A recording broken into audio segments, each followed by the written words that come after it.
Hi, I'm Scott Nyworth. I am level 3 from Portland, Oregon, and I'm here to talk about the road to L2 with everybody. First of all, we're going to talk about what is an L1 versus what is an L2. I'm assuming the vast majority of everybody in here is an L1, except for a couple of you guys that I know are here to heckle me. So there are some major differences from an L1 to an L2, and you need to be ready. So having a good understanding of what the expectations of an L1 are versus an L2 is important, so you can be ready for that transition. We're also going to talk about what an L2 is not. We're going to talk about the requirements, the exact requirements that you need to fulfill to become an level 2 before we will sit you down and test you and then do the interview. We're going to talk about the test and the interview, and then we're going to talk about what you need to do to work towards becoming an L2, how you get the experience, what the best ways are to do that, what some not ideal ways are to do that. And then after you become L2, we're going to talk about your new role in the program, what's expected of you, what you can do with your new powers, and how to continue advancing yourself as a judge from there. First off, before we get into any of that, I'm sure some of you guys in here want to become an L2, so what are some of your reasons for wanting to do that? Anybody? Yes? Getting to go to bigger events more consistently. Okay, that's a great one. I want to be an asset to my region. Okay, also a great one. I want to grow as a judge and as like a player. Okay. Anybody else? Compensation and keeping. Nothing wrong with that one.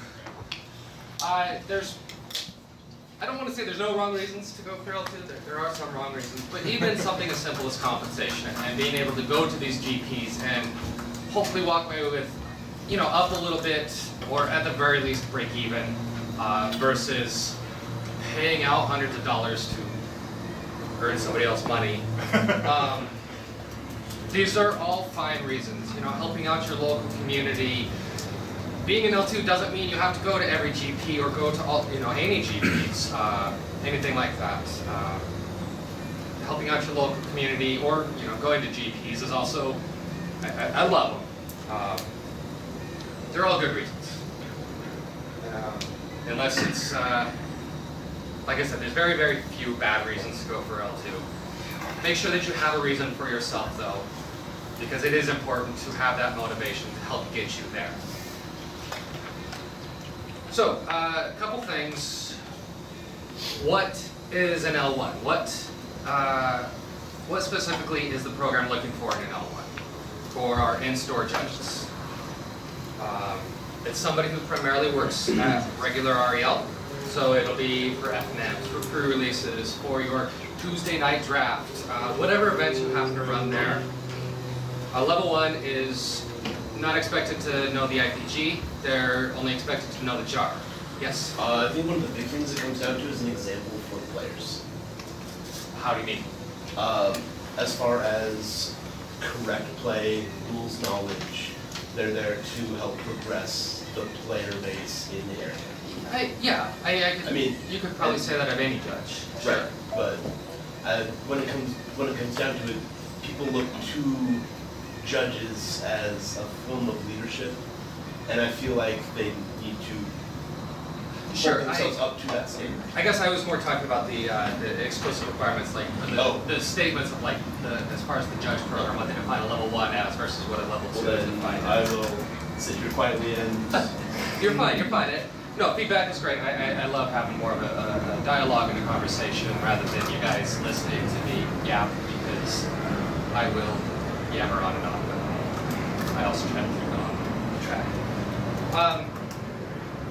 So like I was starting to say, level 1s are not expected to know the IPG, which is the document that we use for competitive REL, but they are expected to know the jar, judging a regular REL.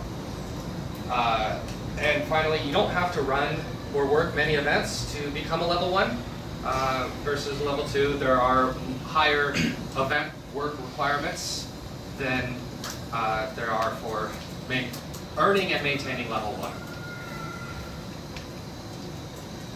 1. This differs from an L2.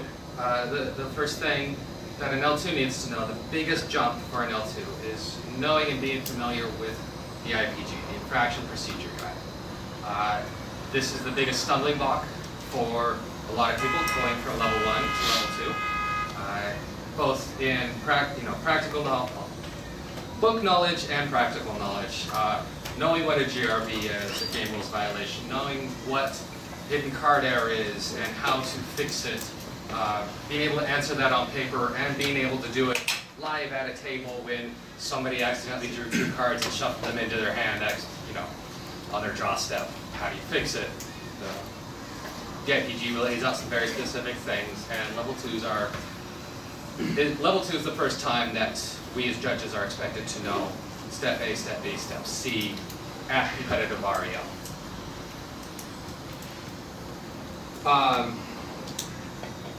Level 2s are also responsible for store level competitive events. So this is mostly your PPTQs at this point, though it does fall to, if the store wants to run a 1K or a 5K or something like that, but they don't want to or can't get an L3, and normally 5K is starting to get into an L3 range. The L2s also have a higher involvement in the community. So, what was your name over here? Oh, sorry, Sean. Sean, so L2s start to have a higher involvement in the community, a higher visibility to the player base. Sorry, I didn't mean to call you out right then. So they do become a little bit more of an example to the player base, like Sean was mentioning. And then there's also an expectation that L2s will start mentoring L1s and bringing them into the program almost from the get-go. As soon as, like the day that you certify for L2, you could go out the next day and test an L1. You don't have to, but you can.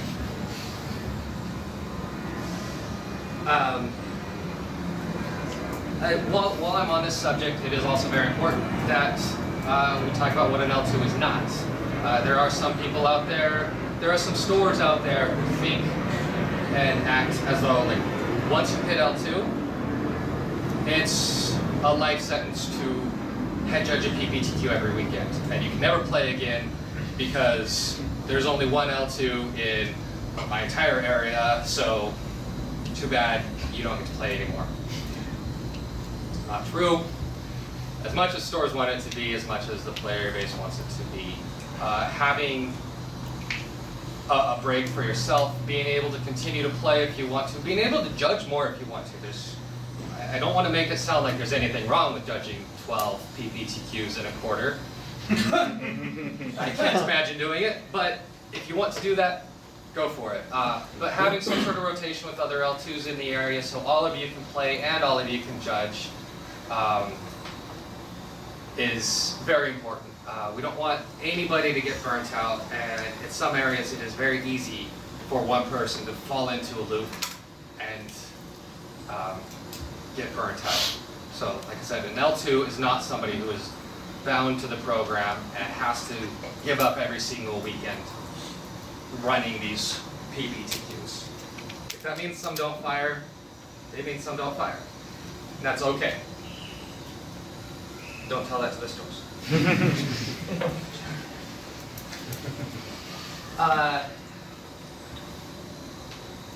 All right, so the requirements. And the requirements. Some of them are pretty simple. Some of them are take a little bit more discussion. The first requirement is that you've got to judge 6 sanctioned events in the last 6 months.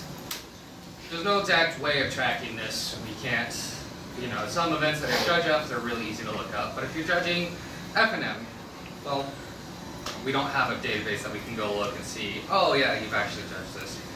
We kind of take your word at it.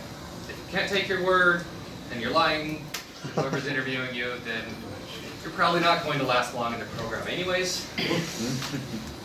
But yeah, judge 6 events. Like I said, F&M, PPTQ, GP, any of them are totally fine. You have to judge at least one competitive REL event with other judges in the last 6 months.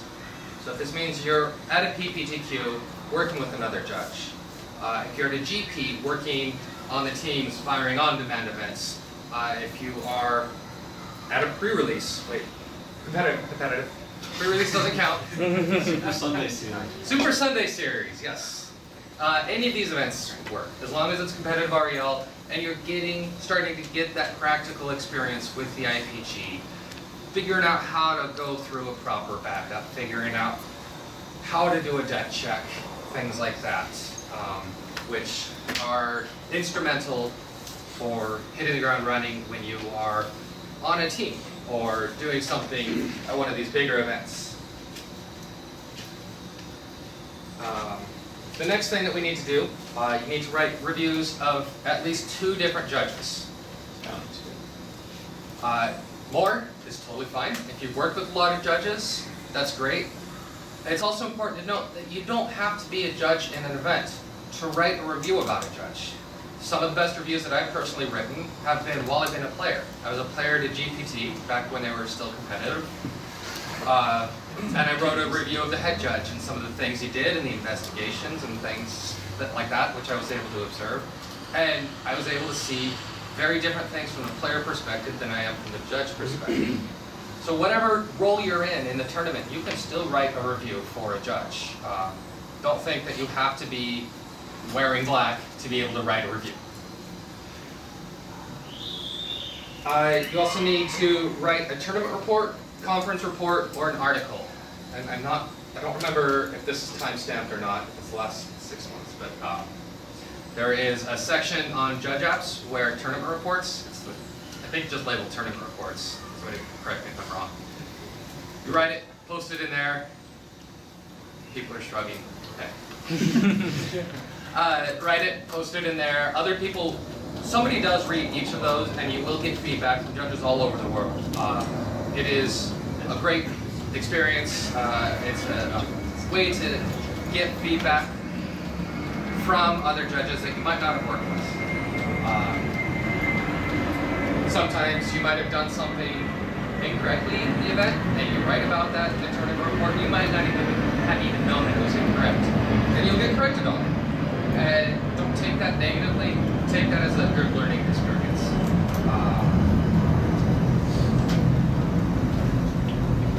The next thing that we do, like after we do all of those, after you've gotten enough experience, after you've done all of your studying,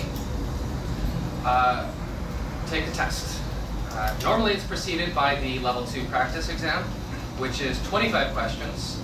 Passing score on that one is 70%. You can take it online. I think it's timed when you take it online, but you can request a paper copy. Really wall jars. Okay. They just don't want you to leave the window open for days. Yeah. You can request a paper copy because a lot of people, most judges who are testing L2s don't want any sort of learning or testing anxiety or problems to be the reason that you don't advance. So if taking tests on computers is bad for you, let your mentor know and they'll get that worked out and find some sort of solution. So yes, take a level 2 practice exam. Discuss that with whoever's working with you. It's normally a level 3 judge, or once they become active, a level 2 tester. They're still going through the process on that, and I missed out on all the presentation and the AMAs. They didn't talk about it. So I guess I didn't miss anything. Okay. While you're studying for this, the level 2 practice exams, it is a limited pool.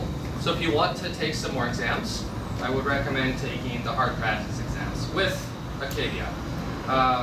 The level 2, or the hard practice exams can be a mishmash of questions sometimes. Sometimes some things get into that practice pool that are really weird and awkward and have almost no relevance to actual judging. A question about banding with others might wind its way into a hard practice exam. If you get that one wrong, don't worry. You're probably not going to be tested on that on the actual L2 exam. So those are two grading options for testing, but at the same time, don't sit there and just grind out hard practice exams. Don't sit down and take 20 of these things in a row.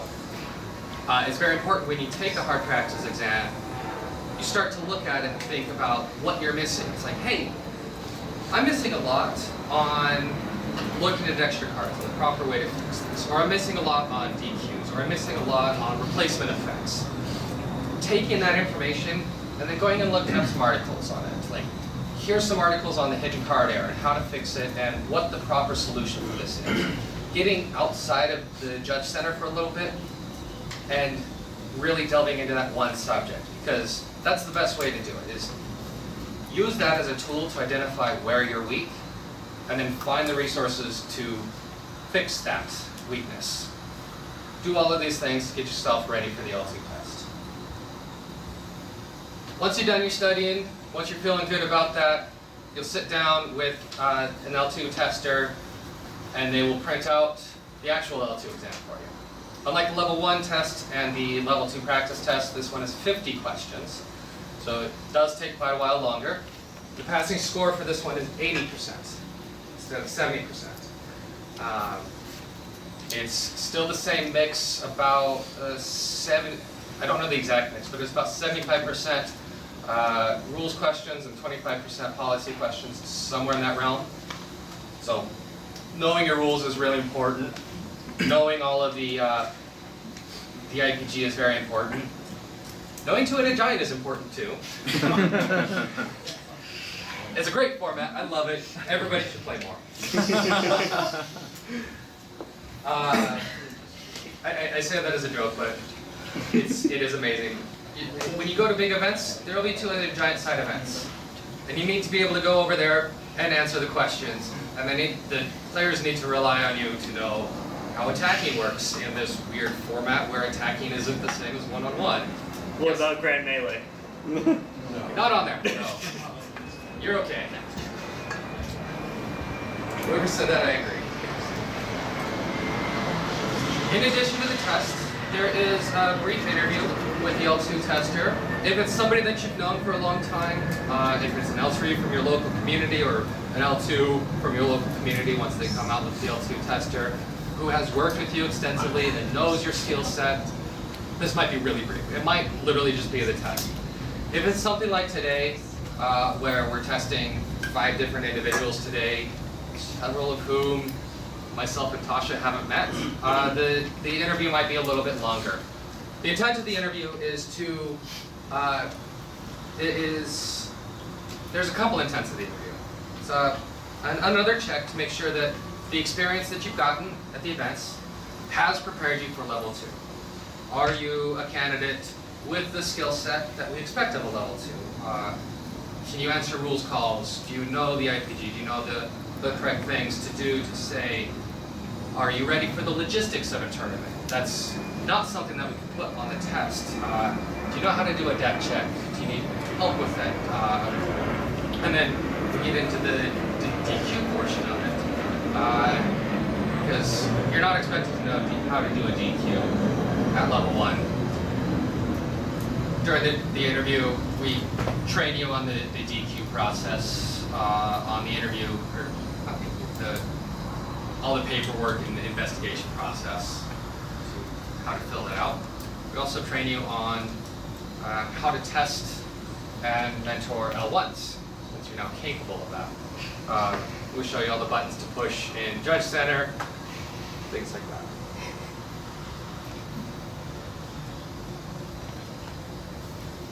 Another thing that we check in the interview is to make sure that you're motivated, that you want to keep doing this,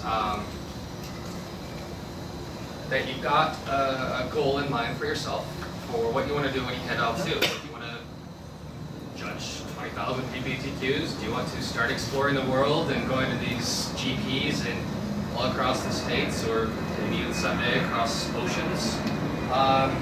What do you want to do?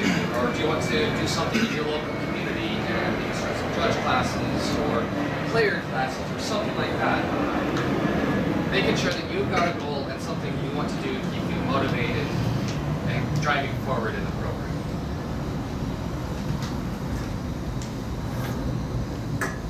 So,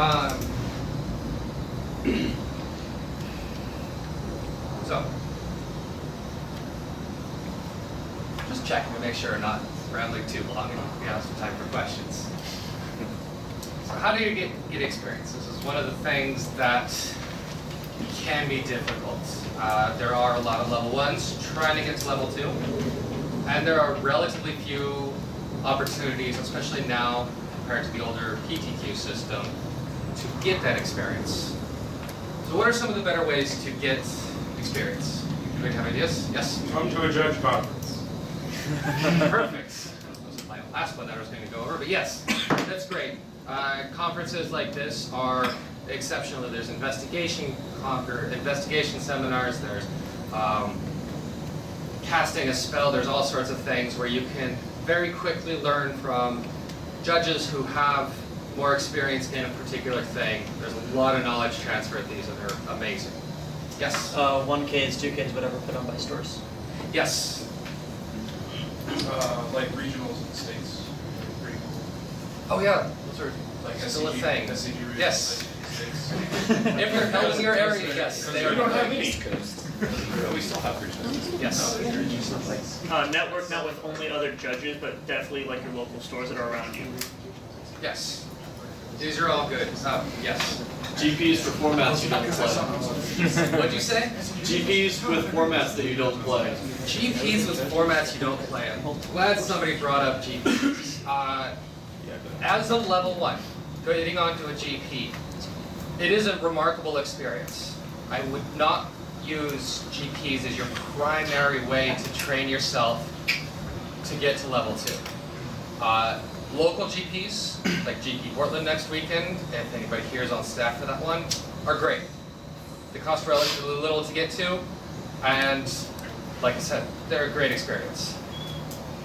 Flying to GP New York a couple months ago to get a little bit of experience and work your way towards L2 might not pay off like you expect it to. Level 1s are generally put onto side events, which tend to be regular REL. And again, a level 2 judge needs to know competitive REL. So while you're there at that GP, while it's a great experience, you might receive a lot of rules information and you might receive a lot of knowledge transfer. It's not going to do what you need to do to get ready for level 2. I don't want to discourage anybody from going to GPs. Do it. But don't be shelling out a lot of money, losing money on these weekends just to get to L2. Does that make sense?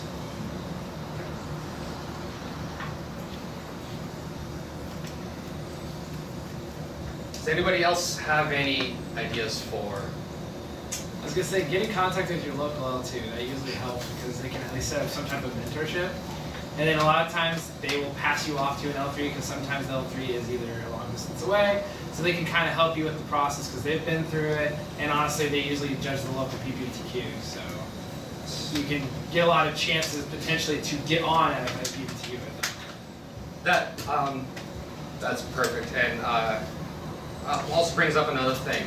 Let the people in your area who are familiar with the PPTQs that are being run, especially the level 2s. So like in Oregon, it's Eric and Brendan in the back. I don't know who helps with those up here in Washington.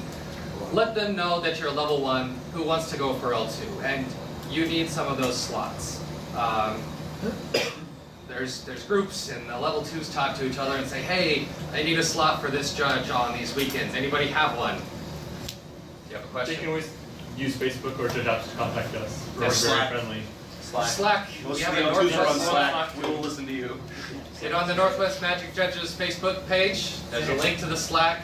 And there's a bunch of us always trolling the hell out of each other and talking about Game of Thrones and counting to really high numbers. It's great.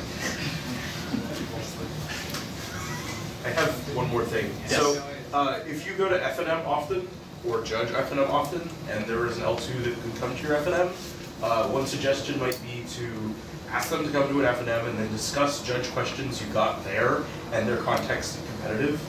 So you can like figure out, so one of the things you have to learn for L2 is logistics, and running the F&M is something you talk about, and then you talk about these individual things at competitive, and like simulate a competitive experience without having to find an opportunity. It doesn't replace the requirement, but it gets the experience and gets you talking about it. I like that a lot. You can talk to your TO about logistics too. Yes, Swear we don't bite. It's true. Yeah. Well, there are some differences between what a TO wants to see Yeah, and what the judge but it's good to program understand requirements. But yes, what it the is, TO it's very needs good to do understand both and sides. what they need from you as well. Yes, absolutely. Did you have something? I don't know if anyone said it, but judging GOTs was a Yes, pretty good way. they're down It to- could still be. GPTs can still be competitive REL if there's something big on the line besides the box. So if a store's running a 1K GPT, that can still be competitive. If they're running a GPT and everybody gets 2 packs, not so much. That's regular REL.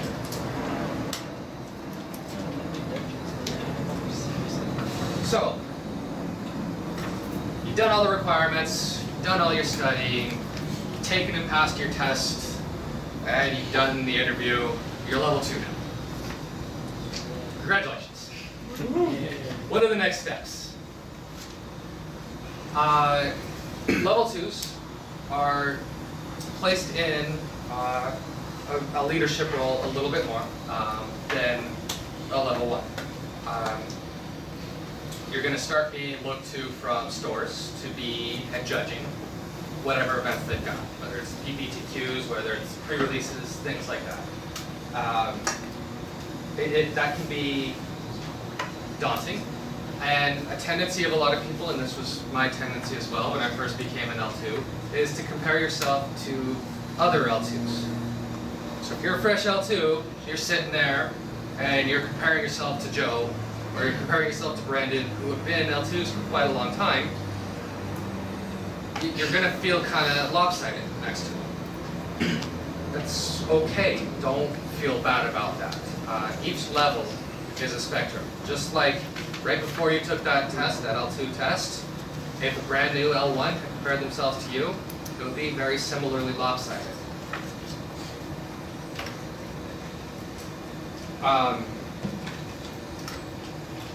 Yeah, you do start to wind up in those leadership roles, in those head judging roles, maybe in a team lead role if Star City Open ever returns back to the West Coast.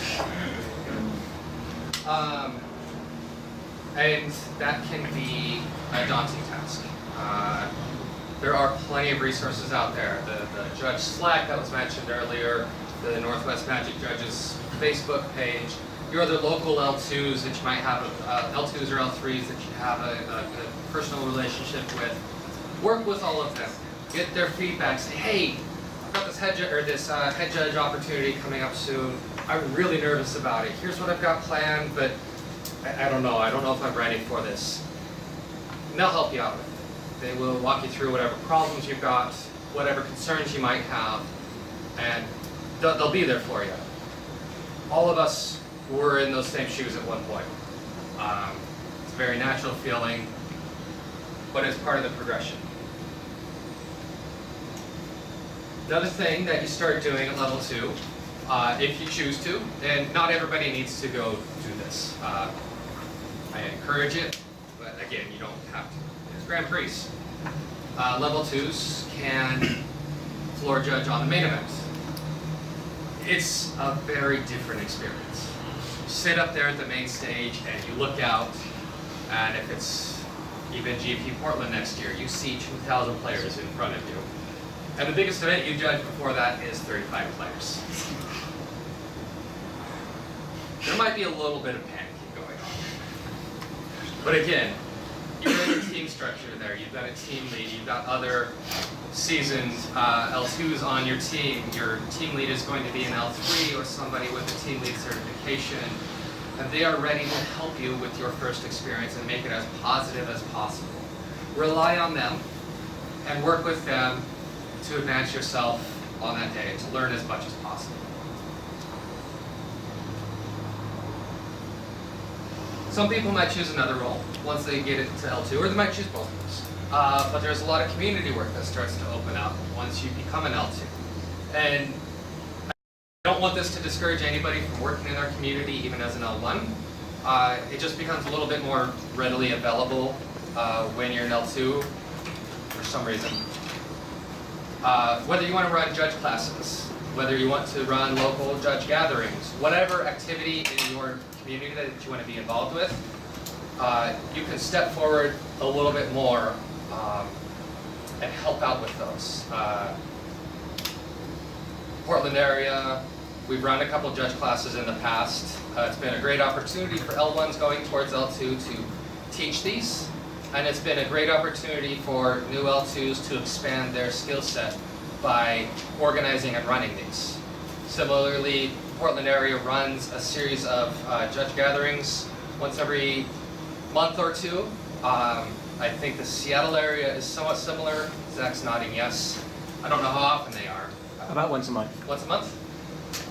If you're interested in doing stuff with your local community, speak with the people who are running those, and trust me, we always need more help running those things. They're fun to do, but again, it comes to the PPTQ problem where one person doesn't want to be the only one doing it. L2 also opens up availability to more judge projects, which are available through judge apps. It can be, these judge projects can be anything from, I don't know, what are some judge projects that some of the L2s in the class or in the room are on? Often judge apps. Okay, that fell flat on its face. PPTQ scheduling. Should we know judge projects? Huh? Do you just want us to name judge projects? Sure. Knowledge pool. Yeah, the knowledge pool, that's a great example. So the knowledge pool that comes out weekly. Judge Wiki, exemplar metrics. Yes. There's a bunch of different opportunities out there for all sorts of different parts of the community, the wider judge community, the worldwide judge community, that benefit from everybody's resources and volunteerism to help run. L2s are, you get more opportunities to do that as an L2.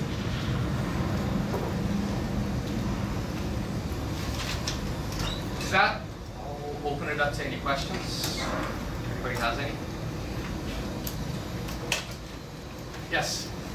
What's your name? My name is Hector. Hector? Yeah, so I'm kind of in a situation where I'm a level 1 in a region that's kind of like well covered. Okay. So I don't have. Where are you from? I'm from Auburn. Okay. But like right at the federal way border. Okay. All the stores that are running stuff, they've got all the judges they need. They've got double coverage, whatever. Like it's really difficult. Like I don't have a store that I can regularly judge at. Okay. Usually I just maintain my membership by helping out at my old store back up in Northgate on pre-releases. Okay. So how important is it for me to find a store that's going to let me regularly judge? I mean, because clearly I have to do 6 events within 6 months. Mm-hmm. But from a knowledge perspective, how important is that regular experience of running like F&Ms?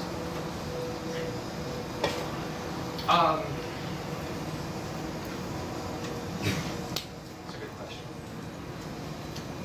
So you don't, I personally never had a store I worked with regularly on my path from L1 to L2. Many people do, but it's certainly not required. You can work with multiple TOs, you can get involved in different PPTQs, and maybe out of those 6 events, 4 of them were PPTQs.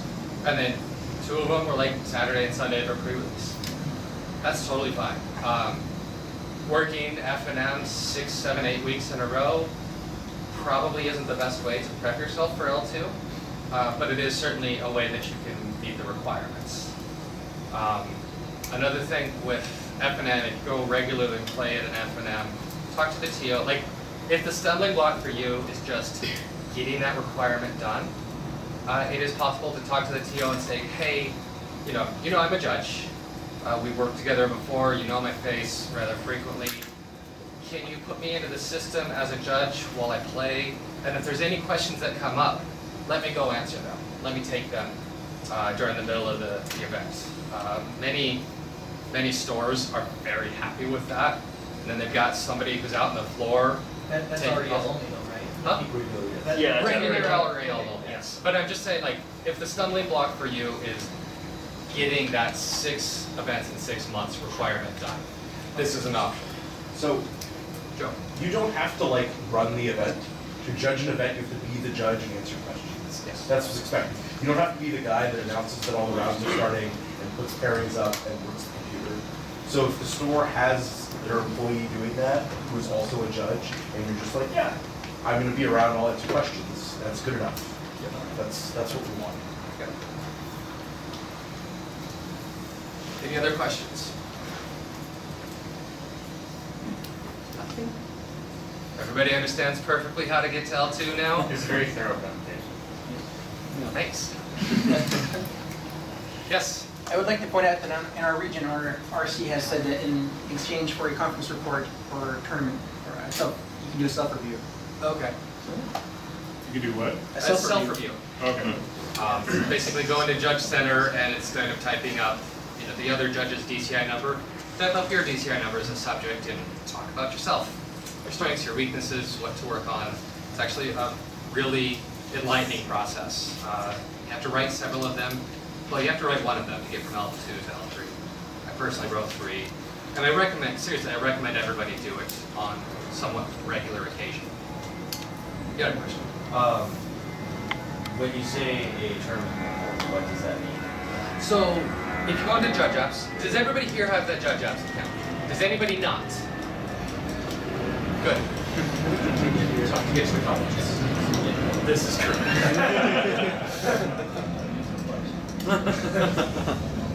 Go into Judge Apps. Under the forums, there is a sub-forum called Tournament Reports. Something to that effect. No, yeah, sure. It's actually a Tournament Reports page. Go into there, read some of the other tournament reports that people are writing. It's essentially just you talking about the lessons that you learned at a tournament. Whether it was, most of these tournaments are competitive REL tournaments that people are talking about. The main target is for tournament reports is people who are interested in comp REL events. So talking about the lessons you learned from that. I learned how to do post the pairings and cut the slips, and hey, here was this very interesting call over here, and this was the interaction, and this is what I did. Other people will, chime in on it and say, hey, did you think about taking this other option here, this other route, things like that. But it's you talking about the lessons, talking about your experience at an event. Yes. It has to be a multi-judge event that you write the tournament report now, right? I'm not. I think the only says that. Huh? I'm not sure. I just looked up. I think it might. There's something about one of the requirements is a multi-judge event. Didn't write it down in my notes. Don't know for sure. Yeah, at Yes. least one Strictly contract. from a rules standpoint, what are some areas of the game that you should focus on as you're learning, taking the test you might not here? What? Layers, replacement effects. Like I said earlier, take the L2 practice exam and the hard exams, and those are going to identify what your weak points are. Everybody's weak points are different. My personal weak point was replacement effects. It was really, really hard for me for a really long time. I just didn't get it. So I spent a lot of time studying replacement effects very specifically. It's hard for me to say, oh yeah, everybody is awful with this, or everybody struggles with that, because that's not true. Everybody struggles with their own thing. One big pain point is two-headed giants. It really is. I've seen some judges score, phenomenally, but then they don't know anything about two-headed giant, and they got 4 questions wrong, because random is random, and they got 4 two-headed giant questions. But things that kind of. I did want to say that on the tournament report, that is for multi-judge event, yes. Okay. So there are two-headed giant questions on the L2 exam. My story is that I took my L2 exam on Sunday of a big event, and I asked a bunch of L2s, should I study two-headed giant? Is it worth my time? And they said no. Of course, the first 2 questions on the exam were two-headed giant, and the rules have just changed. I just get them right. One thing we do in Alaska a lot is for our career releases, both days, Saturday and Sunday, we have a two-headed giant event. So if that's something you can get your TO to do, it's a great experience in learning the two-headed giant process. Before two-headed giant, I'm an L2 from Alaska, nobody up there had any idea what the rules were. We run those every 3 months, whenever a set comes out. Now virtually everybody does. So even the players have a very good understanding of that event because we have them regularly. So if that's something you guys can do with your TOs, talk about it. Now, I will say, with the talk about two-headed giant, it is a fairly small portion of the test. 4 questions out of the 50 is what I've seen a lot, but it can be just randomly, if you don't know it at all. I've seen judge candidates fail because of that. You had a question? Yeah, in regards to like wanting to study up on things, I would say that if you have particular issues regarding rules, not like the IPG, to play decks that would encourage you to know those rules. Such as if you have problems with layers, play decks that involve more layers, or play formats that might involve those types of scenarios. No question, comment on the two-headed giant thing. Like, if that is something that you're worried about, just figure out how it's different from normal Magic. Like, you only get 3 extra turns, so you start at 30 life. Yep. Only one game. There's not like that many differences. Yeah. So it shouldn't really catch you off guard. Or better yet, go play it. Pre-release two-headed giant is amazing because you get 12 packs plus 2 extra rares, and the decks are just insane. And then you can temper cool the other team, and it's awesome. Yes. So, we've got about 5 minutes left. At the risk of opening a can of worms, so feel free to shut it down. Is it people's general experiences that PPTQs are a thing with multiple judges? I mean, I know that in Seattle, there are so frickin' many of them that seeing one that tops out over 30 players is super rare, and probably 1 in 5 will have a TO that's willing to bring out a second judge because they know they're not going to need it. So this one is going to open a can of worms. I want to comment on it briefly. I don't want to hear comments about it. This is why it's important to work with the people who are helping to organize the PPTQs in your area. Make sure that they know you are working towards L2, because there are precious few slots for an L1 working towards L2 to get that competitive REL experience. And if they don't know of anybody who's actively working towards level 2, then just the first L1 who wants to work a PPTQ, they'll throw them in there. Versus if they know you're looking to get to L2 and this is the last thing that you need, suddenly you're going to become the priority and you're going to get the nod over another L1 who just is free on Saturday and wants to have some fun. But it is important to have those relationships with the people who are helping to organize and coordinate the PPTQs in an area. Zach, I think you want to say something. Quite relevant to that, and within your area, check with the larger stores. In our region, Card Kingdom and Mox Sporting House go out of their way to offer opportunities to level 1s interested in becoming a judge. So make sure to check with them. It's not that it's not existing, just right. It is important to develop those relationships. Another thing, I don't know how our PTQs are handled up here. I know when they've been run down in Portland, the Tasha's had judged those ones, but she's made sure that all of the floor judge slots go for L1s who are working towards L2. Because they are relatively smaller events. They're a multi-judge event, and they do require several judges on them. But they are small enough that with a level 3 head judge, they are very manageable with a couple level 1s floor judging it. They are remarkable opportunities. Like I said, I don't know how they're run up here, but it is something to look into. Yes? Real quick, on that same note, one thing that I did and I'm doing in just a couple weeks is that I'm offering my services did offer and am offering my services for a PPTQ, not wanting any compensation, so that it's easier on the tournament organizer and talking with the head judge first. Now, that being said, that might not always work. Again, it comes down to the compensation issue that all judges have, but it's an option to consider. I don't want to encourage that for a second. Your time is valuable, and it is very important that you value your time. If a judge or if a TO is used to hiring you for free, they're not going to treat you any different just because you have a 2 behind you instead of a 1. Now, see, I value that experience stuff. I understand that the experience is valued. Right, and I put in that caveat that the value might not be there for you. but it's something that I heavily weighed upon and made that decision myself. I understand that the experience is valued and the opportunities are relatively few. And this is another situation where there's a whole can of worms around this. But working for free, especially for a for-profit company, is not legal from my understanding.